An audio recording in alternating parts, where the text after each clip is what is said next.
Good morning students. Maths में हमने multiply करना सीखा और मल्टीप्लाई में हमने 2 और 3 डिजिट को 1 डिजिट से मल्टीप्लाई किया था। आज हम 2 डिजिट को 2 डिजिट से मल्टीप्लाई करना सीखेंगे। बहुत इजी है, जैसे आपने 1 डिजिट को मल्टीप्लाई किया था वैसे ही 2 डिजिट को भी मल्टीप्लाई करेंगे, बस थोड़ा सा चेंज है। अब चेंज क्या है, चलिए देखते हैं चेंज क्या है। तो अब आप इसमें देख रहे हैं बेटा, आपको 23 को मल्टीप्लाई करना है 12 से। तो पहले आप लेंगे 2, ठीक है, जो नीचे वाला नंबर हमने लिखा हुआ है 12, उसका वंस प्लेस पे जो नंबर है यानी कि 2 वो हम लेंगे। उसका टेबल रीड करके हम पहले मल्टीप्लाई करेंगे 23 को, ठीक है। जैसे हमने मान लीजिए ये 1 डिजिट है ही नहीं, ठीक है, ये वाले डिजिट है ही नहीं, आपको सिर्फ 2 डिजिट से पहले आप मल्टीप्लाई कीजिए, ठीक है। 2 वाली जो डिजिट है उससे आप मल्टीप्लाई कीजिए, 1 को भूल जाइए। तो 2 3 ज़ा 6, 2 की टेबल आप 3 तक रीड करेंगे। 2 1 ज़ा 2, 2 2 ज़ा 4, 2 3 ज़ा 6। तो 6 है, सिंगल डिजिट है, तो आप लिख देंगे यहाँ पे 2 3 ज़ा 6। उसके बाद 2 की टेबल 2 तक रीड करेंगे, यानी कि 2 2 ज़ा 4, और 4 आप लिख देंगे यहाँ पे।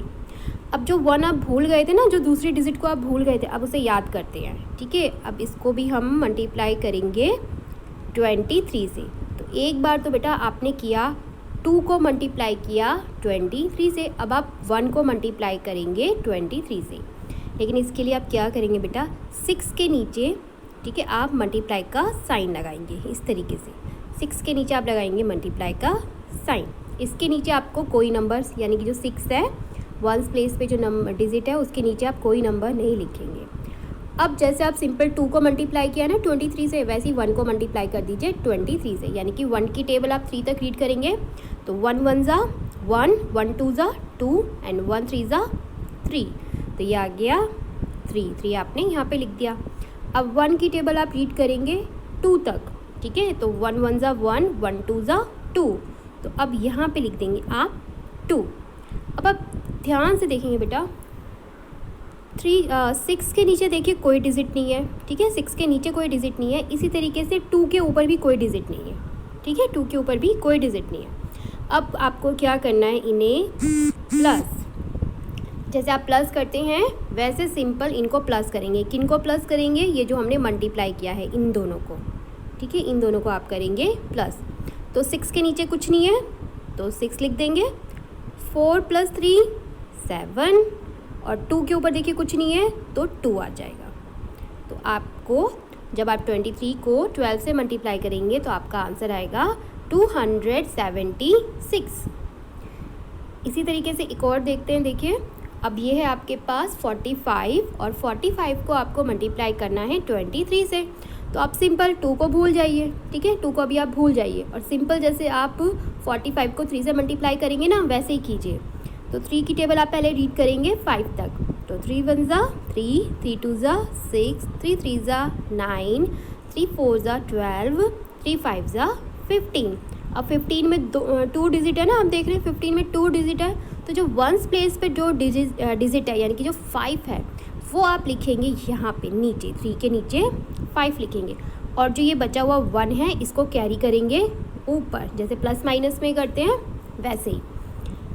अब 3 की टेबल आप रीड करेंगे बेटा 4 तक, ठीक है। तो 3 4 ज़ा 12।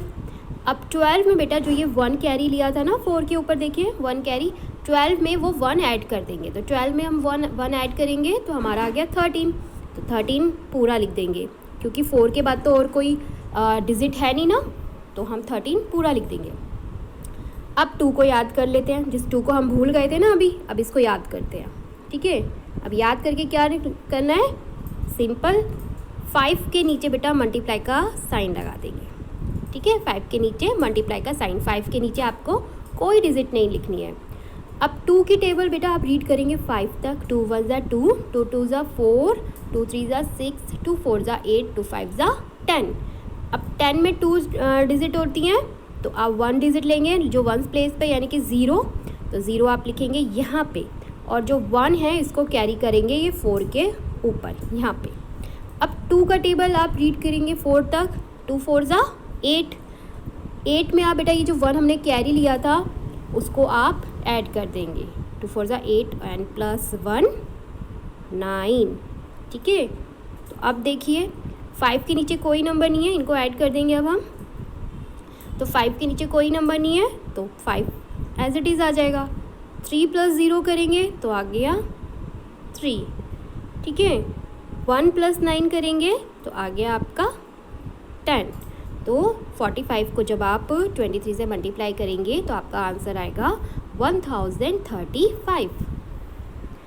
एक बार मैं फिर से आपको बताती हूँ बेटा, ध्यान से देखेंगे कैसे करेंगे। पहले आप जैसे 2 को भूल जाइए कि 2 है ही नहीं, आप सिंपल 45 को जैसे 3 से मल्टीप्लाई करेंगे वैसे आप मल्टीप्लाई कीजिए। तो 3 की टेबल आप कहाँ तक रीड करेंगे? 5 तक। 3 5 = 15। 15 में 2 डिजिट होती हैं, आप वंस प्लेस पे जो डिजिट है यानी कि 5 वो लिखेंगे और जो ये 1 है वो कैरी करेंगे ऊपर 4 के ऊपर। अब 3 की टेबल आप रीड करेंगे बेटा 4 तक। तो 3 4 = 12 और 12 में ये जो 1 हमने कैरी लिया है ये ऐड करेंगे तो हो जाएगा 12 में आप 1 ऐड करेंगे तो आ गया आपके पास 13। ओके, अब बेटा आप 2 को याद कर लेते हैं अब हम। ठीक है, जो हम भूल गए थे 2 को, तो 2 को भी ले लेते हैं और ये 1 भी हटा दीजिए जो हमने 3 को मल्टीप्लाई किया था जब हमने ये 1 कैरी किया था। आपको कन्फ्यूज़न ना हो इसलिए ये 1 भी हटा दीजिए क्योंकि अब इसका कोई काम नहीं है, इसको हमने यूज़ कर लिया। अब 2 का टेबल आप 5 तक रीड करेंगे बेटा। 2 5 = 10। लेकिन आप देखिए 5 से पहले नीचे आप मल्टीप्लाई का साइन ज़रूर लगाना, याद रखना। जैसे मैं अभी भूल गई थी, पर आपको याद रखना है 5 के नीचे मल्टीप्लाई का साइन लगाना। जो फर्स्ट डिजिट होगा ना उसी के नीचे लगाना है। ठीक है, फर्स्ट डिजिट के नीचे। 2 5 = 10। 10 में 2 डिजिट है तो 0 लेंगे, जो वंस प्लेस पे जो डिजिट है वो लेंगे, वो है 0। तो 0 हमने लिखा यहाँ पे और 1 कैरी किया हमने 4 के ऊपर। अब 2 की टेबल आप 4 तक रीड करेंगे। 2 4 = 8 और 8 में ये 1 ऐड कर देंगे जो कैरी लिया था तो हो जाएगा 9। अब इनको ऐड कर दीजिए। 5 के नीचे कुछ भी नहीं है तो 5 एज इट इज़ आ जाएगा। 3 + 0 3, 1 + 9 10। तो आपका आंसर आ गया बेटा 1035। सिंपल है ना, बहुत सिंपल है। इसी तरीके से क्वेश्चन है बेटा, इनको भी आपको अपनी कॉपी में करने हैं अच्छे से, साफ साफ समझ के। Okay, good luck.